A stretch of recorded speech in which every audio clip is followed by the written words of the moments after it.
Welcome!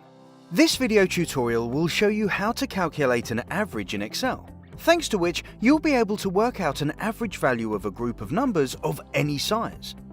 This function is very handy, so let's find out together how to use it. We'll use the data in this table to see how we can calculate a mean value in Excel using the practical function called average. Imagine you need to find out how many sales per quarter, but also per employee, were made on average throughout the last year. As you already know, we must start with clicking on the cell where we want the result to appear. In this case, we'll use the cell G3.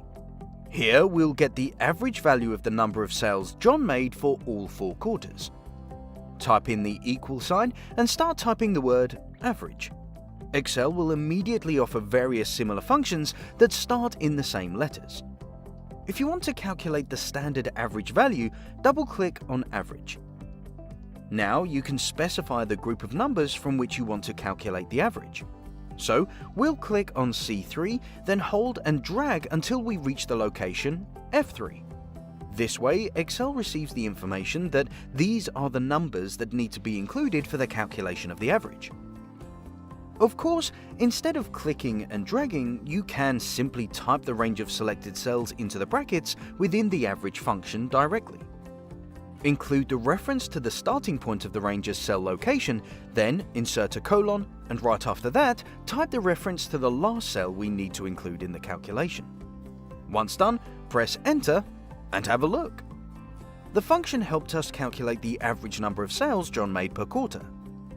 Actually, we would come up with the same result if we summed up the figures of John's sales for all quarters and then divide the total with the quarter count, which is 4. However, the function average makes the calculation a lot quicker and easier. But you need to be aware of one thing.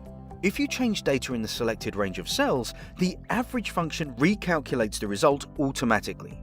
For example, if you overwrite the Q1 value with 321 with the number 217, the average will change, which will reflect in the target cell, so the result will always be up to date. And we're not quite at the end yet. If we need to calculate the average number of sales per quarter for other people in the table, it's an absolute doddle. Click on the cell containing the formula, place the pointer to the right bottom corner to see a little plus sign. Click and hold the left mouse button and drag through all the cells where you need the formula to calculate the averages. Easy, right? The average values per quarter have now been calculated for the other employees too. You can use the same way to calculate the average per employee for each quarter in individual columns. The formula works with any group of cells you need.